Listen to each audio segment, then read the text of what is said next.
Hello, আসসালামু আলাইকুম guys. সবাই কেমন আছেন? আশা করি আলহামদুলিল্লাহ ভালো আছেন। এটা আমার ফার্স্ট ব্লগ, সবাই পাশে থাকবেন, আমাকে সবাই ইনশাল্লাহ পাশে পাবেন। এটা আমার বিকালের নাস্তা, খেতে অনেক মজা, বাচ্চারা অনেক পছন্দ করে আর কি। বাসায় আপনারা ট্রাই করে দেখতে পারেন।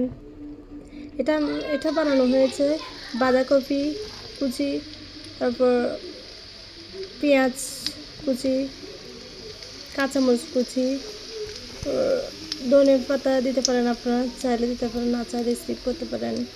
আর লবণ, হলুদের গুঁড়ি, মশলার গুঁড়ি,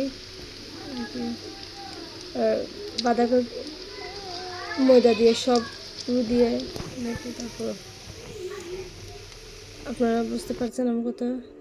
আমি নিয়েও সেজন্য আমার কথা বলতে একটু আনইজেবল ফিল হচ্ছে আর কি।